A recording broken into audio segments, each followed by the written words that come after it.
What is going on, guys? This is Jamie with Hallman Window Washing. It is 8:30 a.m. and we are going to get a behind the scenes look at how I run a solo owner operated window cleaning business. So we are at a lake house here in Portage. I'm going to be doing the inside and the outside of this house. This house, there is a lot of clients will let me kind of do my thing. No one's home right now. They kind of leave a door open for me. That's what happens when you kind of get reliable clients and you build trust with them. And I think that's a big part of any home service business. So this house has between about 50 to 55 windows. The majority of them are in the rear of the home. That's where kind of the lake look is. And I anticipate this taking me somewhere between 4 and 5 hours. I'm going to be using water fed on the outside and traditional squeegee on the inside. How much could you make for this job or something similar to this? Being a established business, once you create a good rep and you get a good online presence and people see your value online, you can charge decently premium prices because they know they're getting a premium product. So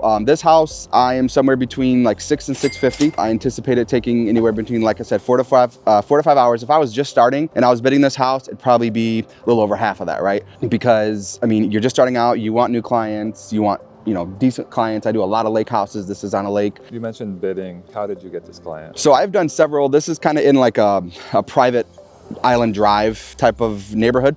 There's probably 4 or 5 streets in this. I've done probably 4 to 5 houses in this neighborhood. The cool thing is once you get into an area, you really want to become like a local celebrity, a local rock star in that specific neighborhood. So like I said, online presence where whether you're targeting ads in a specific neighborhood on Facebook or Google, whatever. This specifically, I actually know somebody in the neighborhood that brought me on a few years ago, and then word kind of spread. I've done 4 to 5 houses in this neighborhood, and these folks have been with me ever since I kind of reached on into the area. So this one was kind of mutual word of mouth, which a lot of my existing client base is word of mouth because I don't do really any marketing right now still. So, all right, so let's get some tools and get in there and get this thing going. Always got to make sure you have a new scrubby. This is from yesterday. And is that for inside cleaning? Yeah, this is trad equipment for interior cleaning. This is what's called a BOAB, bucket on a belt. Squeegee, of course, strip washer, scrubber, however you want to call it, scrubby, and just some odds and ends stuff. So I try to change these out. Depends how bad the job is. Once every 2 days, I rinse them out, of course, and get them, cleaned up. But you always want to make sure that you get these out of the truck, out of the van every day, because they tend to stink when wet. This is just kind of like a little tool belt. I can get my rags in there, spray bottle, that way I'm leaving things less places. I tend to leave some stuff in houses sometimes, so I gotta kind of go through a mental checklist in my head.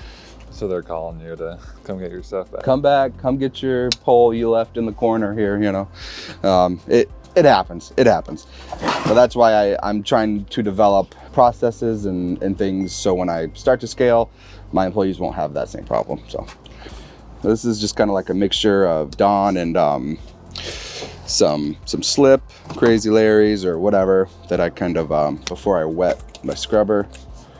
Guys do it different ways. Some guys bring buckets in, some guys manually put this on the window, whatever. I just soak my scrubber down so it's there. This Dawn will last a while, and then I get it wet. So how I do that, I try to use pure water when I can. Some guys say it doesn't help on inside, but I mean, if you miss a spot or if you leave a little water somewhere, I mean, it's not super pure now that I'm adding soap and stuff to it, but anything that kind of helps the job flow here. Kind of just wet it down.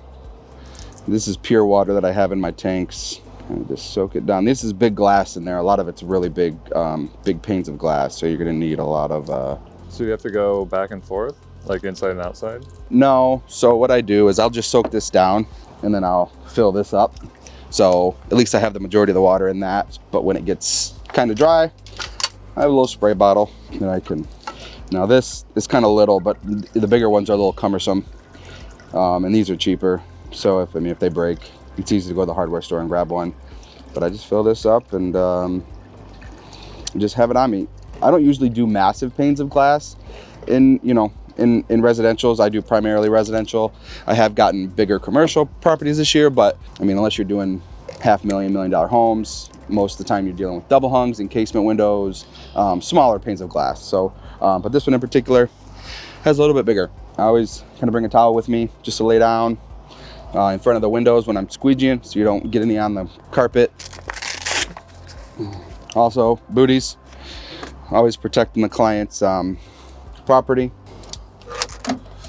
You never know what kind of obstacles you're going to face, so I always bring in some type of pole with me. I have a few different kinds, but some type of pole, that way you can be ready and you can reach any out of range ones, especially in the kitchen or the laundry area. So when we get in the house, we always double check the work order, make sure you're doing the right thing, right? But I usually start in the top level of any home I'm in. I pick a side, so like left of the door or whatever, front door, and I just start going around because it's easy to lose track, especially a lot of these bigger homes. So for this house, I'm gonna start kind of in the bedroom, I think it is. I gotta remember. And I'm gonna work my way up on the upper level, do the insides first. I like to do outsides first, but here in Michigan, it's quite cold this morning. It's about 37. So I'm gonna let it warm up a little bit. Pumps and everything kind of work a little bit slower when it's colder. So I'm gonna do my thing on the inside, and then we'll go outside. So I do ask a lot of my clients, try to move any big furniture or any breakables that may be in front of any of the windows, because we try just not to touch many personal belongings, because accidents happen no matter how careful you are. So this client has moved a couple big things out of the way. I'm gonna touch and go and see kind of what's left. But most clients are pretty good about moving their stuff. So.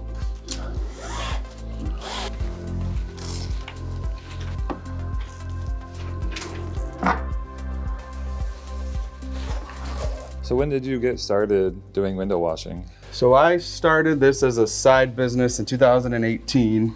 Me and my wife were trying to work our way out of debt. I was sick of like the 10, 15-hour jobs. I worked at Sam's Club for a little bit, did some other side stuff. And my wife was like, how come you don't start this? I was doing it at Western Michigan University. I worked there for about 8 years. And I was kind of doing it there, but I didn't realize people like residentially pay for it. So I kind of started on Facebook, and my first year I only made like $5,000, $5 or $8,000. I only did it for like half a summer. That's when I realized I needed to invest in some water fed equipment, because I was getting a lot of calls from lake homes. And then the next year I hit like $25,000. This is all part-time. I'll still work in my full-time job. And then my third year I hit 2021, I hit 45, side business seasonally. So I decided I was never home, and we're having more kids. So decided to make the jump. And then that very next year, my fourth year, I hit 100K. It doubled, over doubled. And it's gone up ever since. You're gonna hit a cap eventually. I'm at my cap, about 150 gross. But yeah, it just started as a side hustle, and once I got it going, I still don't do much marketing. That's one thing I'm gonna have to do when I scale. But you can grow it pretty good as a side hustle, and that's what I tell people. Don't put all your eggs in one basket. Keep your main job, so you don't have to rely on this so much. So if it doesn't take off as quickly as you thought it would, it's not such a bummer. When you first started, like, how do you have to get like permits or licenses? Like, what does that even look like? No, not really. Not for window cleaning. I did get an LLC, which I just got super easy online. It's like $50. Go to the city website or whatever, and you can put in all your information. You can do a LLC or a DBA, which is like doing business as. So if I were like Squeaky Clean Window Cleaning, like that's different than if I just use my name, and it's a lot easier just to use your name. So that's what I did, Hallman Window Washing. So. And then when you were first starting, how did you know what prices to charge? Yeah, that's a tricky one. Each kind of region or state is different. I get guys or gals texting me, calling me, hit me up on socials, whatever. Hey, what do you charge for this? And I could tell you what I charge, but it's not gonna make a lick of difference, because wherever you are at, it's probably gonna be different. So I started out low. I didn't call my competitors, but that's a good thing that you could do. Say I have a house, this is how many windows it has, how much, would you guys charge to clean it? And they'll give you a number, and then you can kind of figure out, kind of what per window they're charging. But I just kind of started low. People kept telling me, hey, you need to charge more, hey, you need to charge more. As I got better at the craft, and eventually people stopped saying you need to charge more, that's when I knew I was at a good range. And then, so you'll be good for that for a while, but then eventually you're gonna get so busy that supply and demand comes into effect. So I have raised my prices a couple times over the last couple of years, just because I've been so backed up. And I could have definitely scaled a couple years ago, but I wanted to get my my ratings up on Google, my socials, take the time to get all my processes in place, building the systems out. So I can do it correctly. But, eventually you got to hike them up, a little bit more so you can kind of weed out the busyness. Do you have set prices? And then also, do you have to bid houses? Yeah, so how I normally do my bidding is either over the phone or online. I can go on any realtor website, or a lot of the times I'll ask my clients just to text me a picture of each side of the house. Because I'm one person, I can't get to every house until I grow enough to get a sales guy or girl. I do ask them to send me pictures, and I do bid by the window, and I do have set prices per window. This house has bigger panes, but normally houses that have smaller windows also have large ones, so they even out. And I found that giving out too many numbers just confuses people, especially with window cleaning. You get a lot of older clients. I try to make it as simple as possible, and I do have set prices per window that I just count up the windows and give them their price. So. And that's residential. It's a lot different with commercial. Commercial is great if you can get in it. There's some folks or some franchisees that kind of monopolize commercial storefronts. I've chose not to do storefronts just because in my area they're too cheap, and I would rather do residential. So. Do you offer any package deals? So I'm working on that. That's part of my growing process and systemizing process. What a lot of guys are doing actually now is doing subscriptions. So say I have recurring clients that I book. My goal is to book a client before I leave the house for them every 6 months. So a lot of guys are doing subscriptions. So they'll say, if you pay, this much monthly or upfront now or whatever, will come whenever you need, or will come every month or whatever.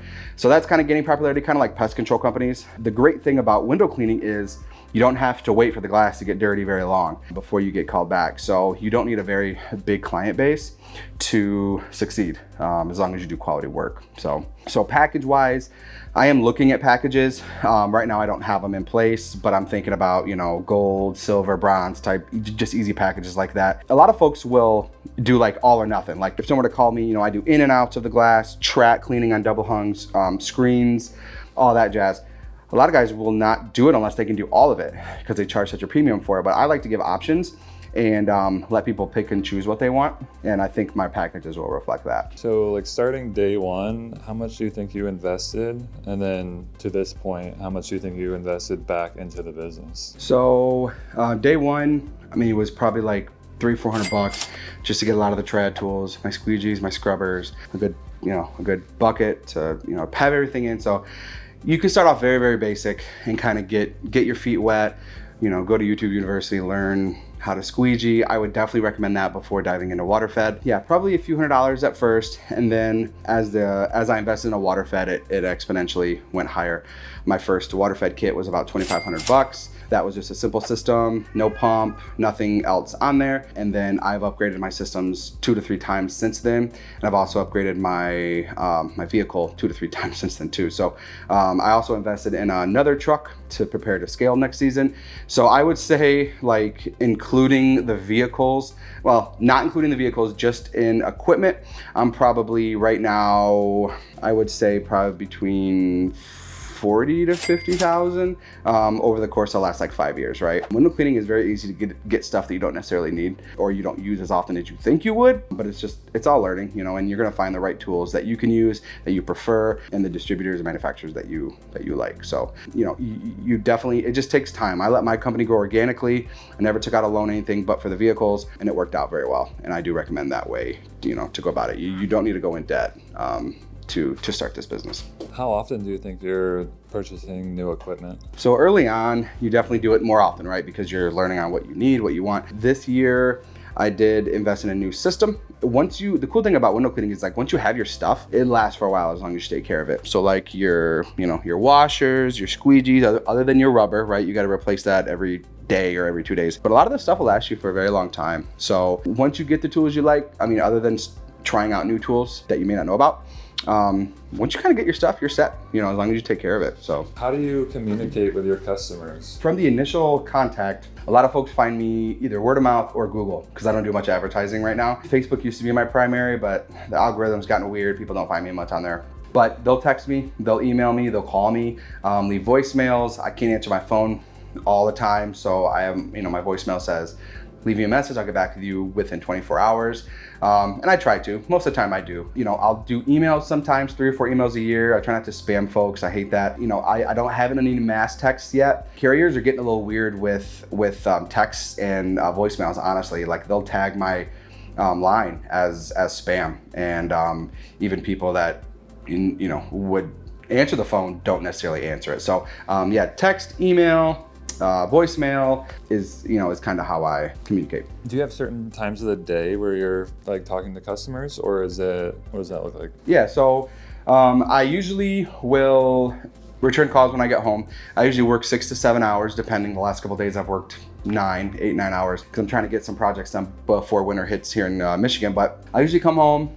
Once the kids are settled, I will, look at my voicemails, look at my texts, look at my emails, get back to the ones that need me to get back to them right away. And then following that night, I'll return emails and do some more bookwork stuff. So it's kind of like a juggling thing, and that'll change as I scale. I'll have people that will be able to answer the phone all day. I'll have, sales guys that'll handle that. So my goal is to get myself as much out of the day-to-day as possible. And that's what I'm trying to set this up for. And then do you use any CRMs, apps, or invoicing softwares? Yep, so I use Market. It's a CRM. I wish I would have done it way sooner. If you haven't done it, I highly suggest it.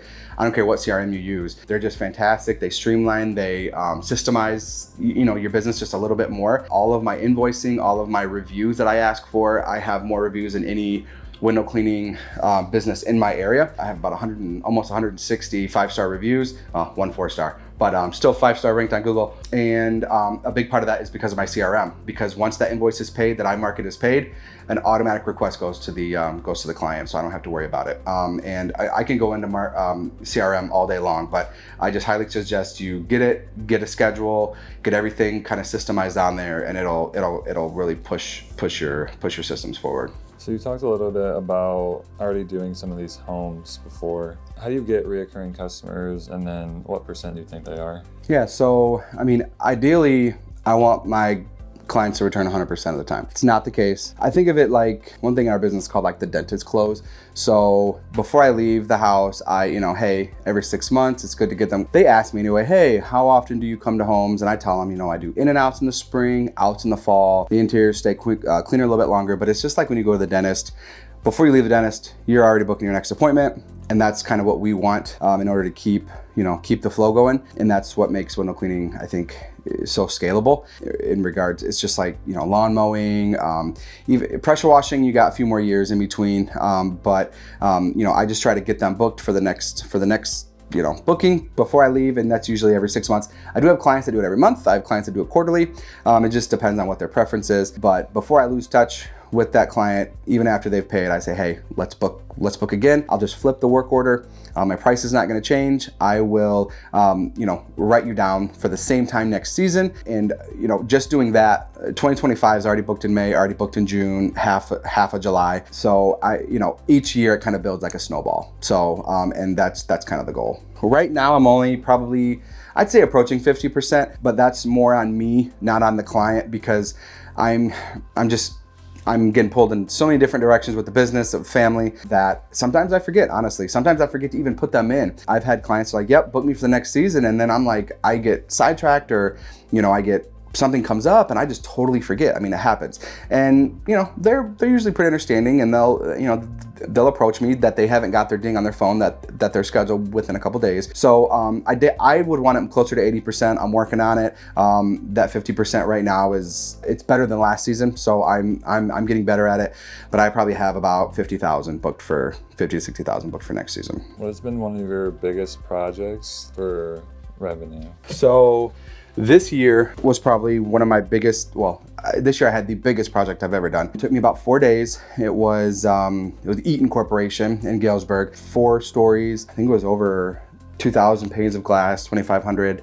My wife helped me quite a bit, but it was mostly me. I don't think I had anybody else there. I'm trying to remember. I had a couple part-timers this year that helped me throughout the season, but that one was just me, and that one was tough. I did 10-hour days, really pushing. You couldn't slow down. I had to do a lot of roof walking, a lot of ladder climbing to get on into spaces, but that one was about $3,400 that I made in about 4 days. So yeah, and that was this season. So that was the biggest one. The smallest one, I mean, it kind of varies. So I have a minimum. I highly suggest if you start a business, I wish I would have done this right away, have a minimum set per job, because you're gonna get a lot of clients that call you, I have 3 windows, I have this one window that I can't get to, and I'm a people pleaser. I like to say yes to folks, but you gotta stand your ground. My minimum is 150. I don't care if I'm there for 5 minutes or 2 hours, depending on what the job entails. That's my minimum, and it's vital to stick to that. So, and most people understand. They're like, yes, I still want you to come out. So I think you'd be more successful with that than you think you are. So 150 is my minimum. Happens every probably couple months. I'll get a call like that. So what's the longest you've traveled for a job? So my service area pretty much encompasses like South Haven, Michigan, which is on the lake, to kind of like Richland, which is kind of towards the middle of the state. The farthest I've traveled is probably up towards Grand Rapids. I did a few dentist offices up there. I was kind of partnering with another company that was doing the pressure washing and soft washing. So I came back through and did the house, or did the windows for them. So yeah, it was probably about an hour and a half, 2 hours. I try to keep it within 30 minutes. If it's over 30 minutes, I do charge a gas fee, but I will not go anywhere probably over an hour on my typical day, just because really got to start thinking about logistics, getting back. Then they're going to pay for the time that you're in the truck, right, to and fro, which are they going to do that? So yeah, I try to keep it within 30 to 40 minutes. A lot of guys are super hyper local, so they won't even go outside their town. And that really just depends on how many folks you have in your town. Being in Southwest Michigan, we're blessed with a lot of nice towns very close together. So I don't have to go far to reach the people. What is the easiest window to clean? These are pretty easy. These are big picture windows. A lot of this house, which you've seen in the video, have encasement windows. So encasements crank out, okay? They're single pane, and then they crank out this way. Double hungs come down, and there's 2 panes involved. Those are a little bit more difficult. I mean, I wouldn't say they're hard, but in regards to like water fed and even traditional, as you can see, the big panes, the single panes of glass, whether they're doors or picture windows, of course, are the easiest. There's just less room for error. What would be one of the hardest windows? Probably one of the hardest ones is storms. So storm windows are very old. I don't think they make them anymore. They make Pellas, which are a type of, I guess, storm, because there's different windows kind of, so they're not, so I can go into this all day, but basically storm windows have different layers to them, and you have to take out the layers to get to other layers. So usually you charge 2 to 3 times as much for the window cleaning on storms, and especially if they're Frenchy storms, which means they're cut up, so you got to clean each individual. It's a royal pain. So I've been blessed enough over the last couple of years to just shoot down any storm windows that come my way. I don't leave them hanging though. I do have a guy around here that does them, and he does them well. So I give them all to him, and I don't take any money for it. I'm happy to get them out of my way, because storm windows very rarely go back the way they came in. So yeah, if you're thinking about cleaning storms, you got to have a good setup, good process, and make sure you know what you're doing, because you can really screw it up. So on long days like this, how do you stay focused throughout the day? I mean, I try to prepare myself for every day. So like the night before, I'll take a look at my schedule. So a lot of the times I'm booked out 6 to 8 weeks, and that's a whole nother thing. You shouldn't really be booked out for more than 2 weeks before you're adding folks. So, but I try to prepare myself. A lot of these houses I've done previously, so I know what to expect. But I mean, honestly, I am a very purpose-driven person. So, I see a job, I just do it. Like, I don't think about it. I don't procrastinate on it. And a lot of the times I kind of go on autopilot, right? So like, you got your tunes in, this house is empty right now. A lot of my clients trust me. They trust me with their belongings. They trust me with a key code, whatever. So I can come in here and do what I want, not have to really be worried about anything. And it's kind of, almost, once you do so many windows, you're just not even thinking about it anymore. You're doing it, you're doing the process, and you can think about other things. So, we always got stuff going on in our lives. So just, try to move forward, push forward, maintaining this job where you're at, but also thinking about the next job, and sometimes the client will follow me around too. I mean, I've had older folks where they don't get much time with people, 70s, 80s, 90s, and they just like to talk. So I've become really good with working while talking, multitasking. But I think building that rep and creating a personal relationship with the client, even if it's just 10 minutes, I'll try to at least talk for 10 minutes. That'll really propel your business and set you apart from the guys that come and just splash and dash. Do you plan on getting employees? Like, what does that look like? Yeah, I do. So I've definitely could have done this years ago, but I've been, like I said, I've been trying to get everything kind of the foundation built up. I mean, just with any employees you hire, they're not going to care as much as you. They're not going to do as well as you to a point, right? Like you want to have I'm trying to get my systems in place, my all of my SOPs, standard operating procedures in place. I've jumped on with Home Service Business Coach. You know, shout out Landon, shout out David. Those guys are doing phenomenal work over there. It's a great coaching program that they're going to take me. I've already started. It's a 9-month, 6 to 9 month program. They provide you with coaching, one-on-one calls, modules. It's basically a plug and play system that you can implement into your business. It's really aimed at home-based service, home service businesses. So if you're thinking about it, Home Service Business Coach, they're awesome. Drop my name. If you have any questions, you can text me, you can email me, whatever. But they just do fabulous work, and I'm excited for where they're going to take me. And my goal is 3 years. I want to get off the truck, be in the office. I want 2 or 3 crews out doing this cleaning, because honestly, you get kind of sick of it after a while. So yeah, my goal is 3 to 4 trucks. I don't want much bigger than that. Create a positive working environment for employees, pay them more than they're getting anywhere else, because that'll retain you really well employees. And that's one of the things that Home Service Business Coach is teaching me, and I think it's just a great way to go about it. So yes, employees is a must. How often do you have to use a pole inside? Pretty much every house. I mean, you're gonna have spots like this that is just, you can't really access. That's one thing that'll come with time too. You'll get better with a pole. It beats, hauling in these massive ladders and trying to set them up. Now, some houses you really can't get away from that, but I just try to utilize the pole anytime I can. Just makes it a little bit easier, a little bit simpler. Cool part about windows is they're not always the same. This one's bent a little bit inside. But the cool thing is you can buff out a lot of spots pretty easily. So it's very easy, especially if you catch it while it's wet. These windows are older, so they're bowed in the middle. My squeegee is not laying flat. So that's when you kind of just, little tools like this. This is a maker, scrubby, and you can add rags onto it and kind of buff out. So I like doing the outside first usually, just because you can see what you're doing a lot better as well. So I do recommend that, if you are doing, if you don't have to take screens out, try to do the outside first. It'll help you a little bit. When you get done with the outside, do you ever have to come back inside because you realize you missed something? Oh, all the time. I mean, I'm not perfect. Nobody's perfect. I like to do a walk around anyway to make sure that you've got all your things. I still leave stuff sometimes, but and you want to do a quality check. The water fed takes a little bit to dry, especially on cooler days like today. But you can see what's drying well, what's not drying well, and if you need to go back over. Sometimes water fed doesn't cut it. Sometimes you got to ladder up or do it traditionally especially if there's hard water involved, if it's a certain type of glass, there's a tool for every situation. I like to utilize water fed any way I can. I like to call it almost like the AI of the window cleaning industry. I mean, there's just so many ways you can use it. It keeps you safe. It does jobs for you.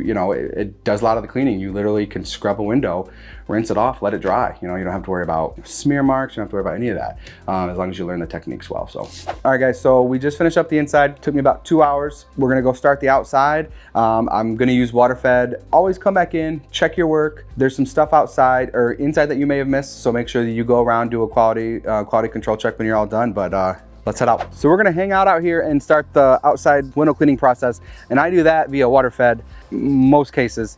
So what I normally use, I love Tucker products.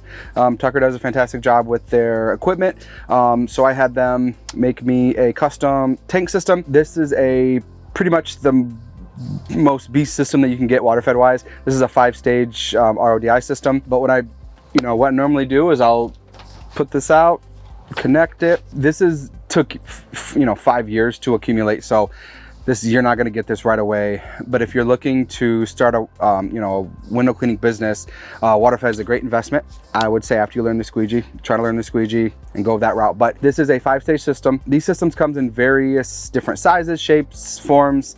This is a Tucker called Tucker Max. This gets me about over 3 gallons per minute in production, and I chose this because I fill up tanks. When I first started doing this, I used to have to take my system out, take it out, hook it up to every house I went to. I don't know what water I'm getting. I don't know what it's doing to my filters. So I decided to outfit my van and my trucks with these tank systems. So basically I got water on the go. I fill these up at home, and anywhere I go, I can just pull out the hose. I have a remote that I can control the water flow with, and I can just start cleaning. And it's actually fantastic. It's all battery powered, tank controller, and then we can kind of go that route. This is a screen cleaner. It's one of the services I offer. This is a Tucker screen cleaner.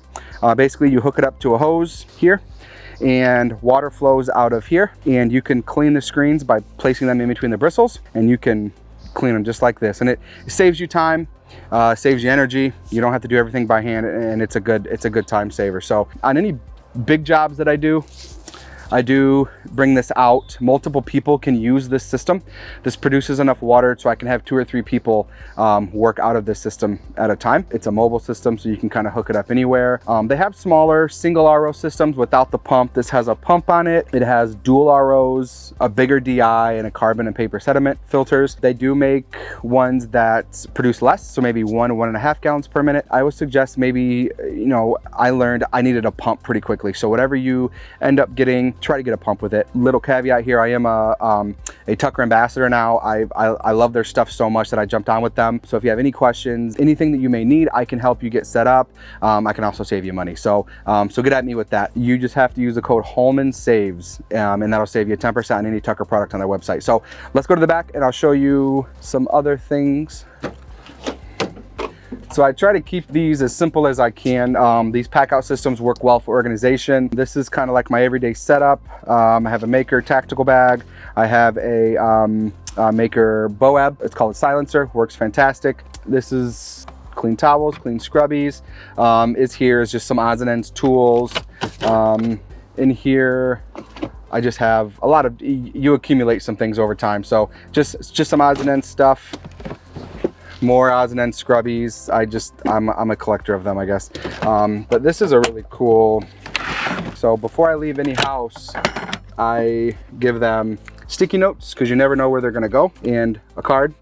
I also do 5 arounds, so every 5 houses around the job gets a door hanger, and I had these made. These work fantastic. I put a little offer on the back for them, so that's a really good thing to kind of remember with marketing. Easy, simple, good return on that. These are just 2 of the filters that I have to replace the most from the system. This is a carbon and paper sediment. I replace them probably every couple weeks. My DI gets replaced probably twice a year, depending on the water quality I'm getting, and then the ROs get replaced maybe once a year, once every 2 years. Is there anything in here that you don't think you need or someone doesn't need? I utilize stack ladders, so these actually are 6 different sections that I can use. I use those more than anything.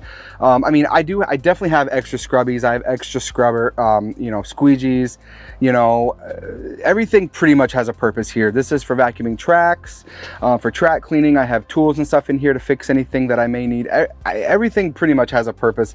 I also have my Skyvac system in there. I offer high interior dusting as a kind of a winter thing, and this is the tools for that. So where can you buy all this equipment or find it? So I prefer Tucker. You can go on tuckerusa.com and find all these products. Like I said, if you have any questions, you can feel free to email me, hallmanwindowwashing@gmail.com, or you can text me. The link to my YouTube and my Facebook and anything will be down below. A lot of the stuff too, I utilize I like supporting local. Detroit Sponge is a fantastic local source for a lot of traditional equipment. They also sell water fed, but I like going straight to the manufacturer for my water cut equipment. And Tucker also does custom stuff too. The tank systems I have are custom to me. It's kind of like a Frankenstein of a couple systems that they have. So I just found it very easily to utilize with water setup. You can do this yourself. Honestly, making systems or the tank setup at least for yourself, and you can even make yourself one of these systems. But to me, the warranty that comes with a lot of these systems, the customer service that comes with a lot of these systems is well worth it. I don't have the time to make anything. I don't have the time to mess with anything. I like things that work right and work right the first time. So tuckerusa.com, you can find a lot of this stuff out. And then what does this do here? So this is my controller. This is the pump. Sometimes when it gets cold, the controllers need to be recalibrated every so often. It's just with anything that you get. So I just recalibrated this one. I'm gonna set it, and now I'm good to go. So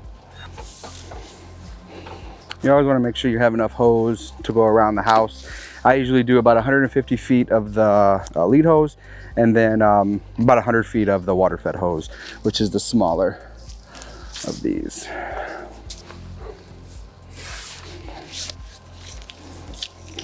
There's all different kind of brushes. This is called a Glide.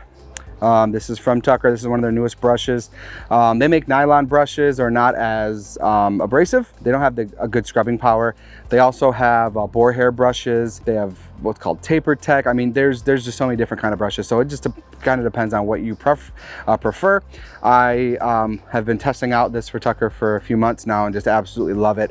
It's got the scrub of a boar hair, but the resistance of a nylon. So it's easier on the shoulders and you don't get tired as quickly.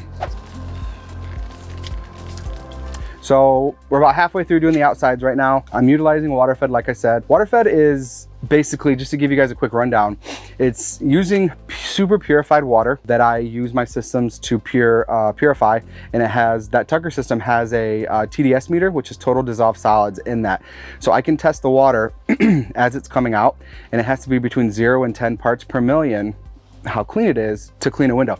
So I can scrub the window with the brush, scrub it, rinse it, and then all the water just dries spot free. You know, the water that you couldn't do this with normal tap water because the mineral deposits and everything in that water is going to cause spotting. So this is a great way to reach heights. I can go up to 4 stories. I don't really like going higher than that. This is a 30-foot pole. You know, all my poles are from Tucker. It works fabulously. It's light. It's only, you know, 3 to 4 pounds, and I can get pretty much any residential that I have around my area, and I can do it safely from the ground without using a ladder for the most part, unless I run into something that needs it. But yeah, it works fabulously. So don't underestimate water fed. So we got about, I'd say, another half hour to 40 minutes to left on this job.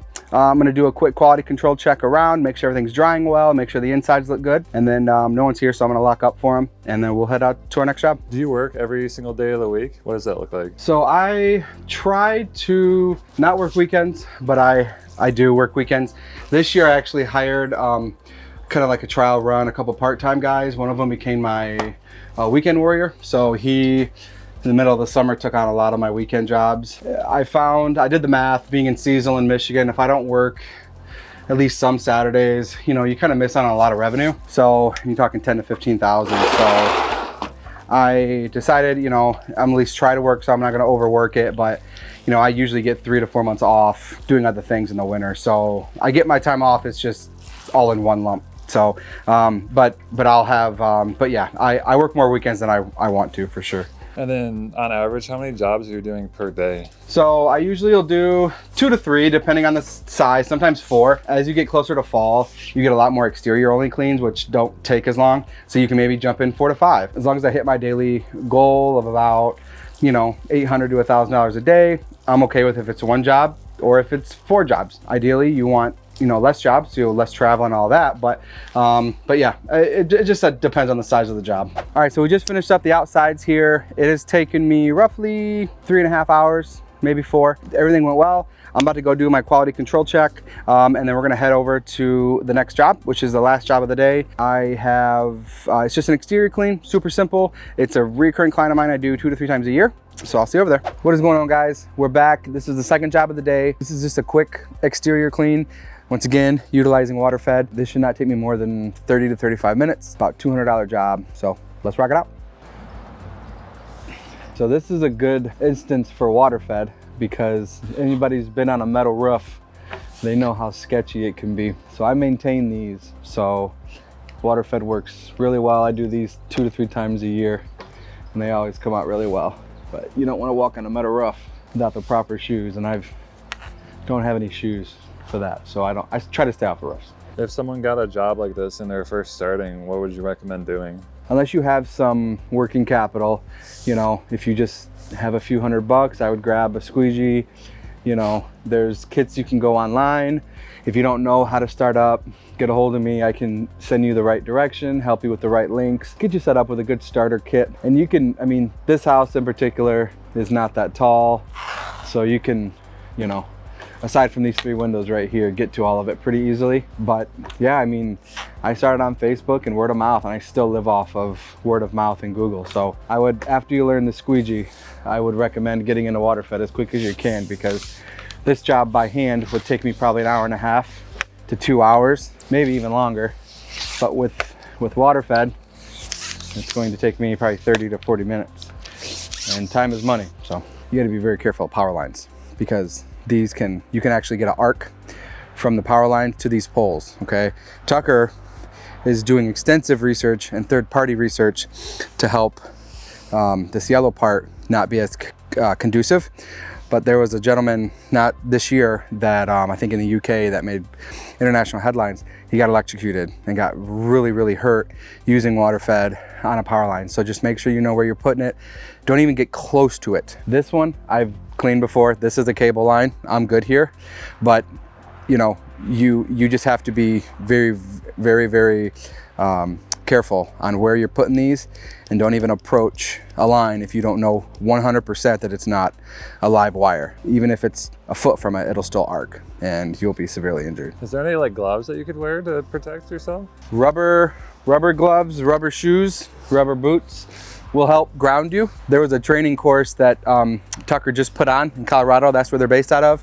I didn't get a chance to go there, had scheduling conflicts, but there's ample opportunity around the window cleaning community where you can get the proper training. You can get OSHA certified, all that too. So I highly recommend, I'm setting in place processes and services in my business to have my employees have the proper training that I've had to help, you know, educate them and be safe. Safety trumps everything.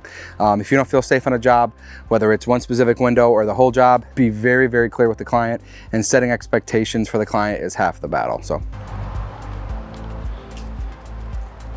how do your clients pay you when the job is done? I may be changing this next year when I start hiring and requesting deposits, but right now most of my clients either pay me via check, or if they're not home, I will invoice them via my CRM and they'll pay online.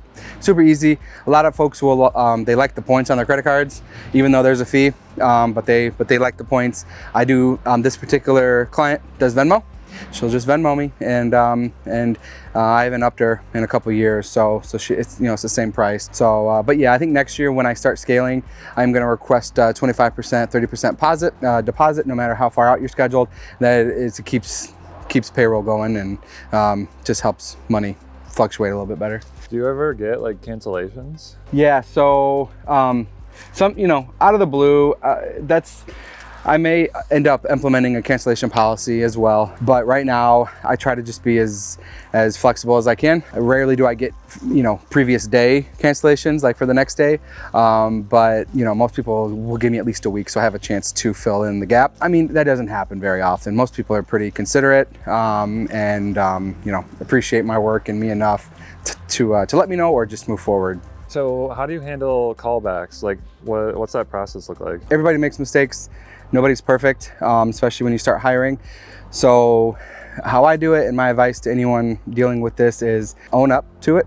You know, always make sure that you know, I'm not gonna say the client's right all the time, but you kind of want to make the peace, right? Like, if it depends how bad you want to keep them as a client. I've missed windows, I have screwed up windows once the sun hits some things. Maybe the squeegee didn't do what you wanted it to do. Own up to it. Get back to it as quick as you can. Fix it, and you know, you can either refund a little bit of money or, you know, apologize, do whatever, give them a little discount off next one. It just depends on how bad you like that client or how bad you want to keep that client. My advice is just go back as quick as you can, fix it, own up to it, and you'll keep the client long term. So all right, guys, we just finished up the second house of the day. That's all I have today, 2 houses. Usually I do 3 to 4, but in the fall it gets a little wonkier. Kind of slows down a little bit. It's not as busy as spring and summer, but still stay busy. I finished the day with about 850 revenue. That's 2 houses. Took me around, I'd say 5.5, 6 hours. So, you know, it was a good day. It was a great day. If any of you guys need any help with, you know, starting up your own window cleaning business, have any questions, need any advice, if you need any materials or supplies or anything, like once again, I'm ambassador for Tucker. Subscribe to my YouTube channel. I'm going to be way more active on there. Just search Hallman Window Washing, or it'll be down in the links, and you can check it out. Once again, if you need anything from Tucker or Detroit Sponge, hit me up. I'll be glad to help you, and thanks for watching.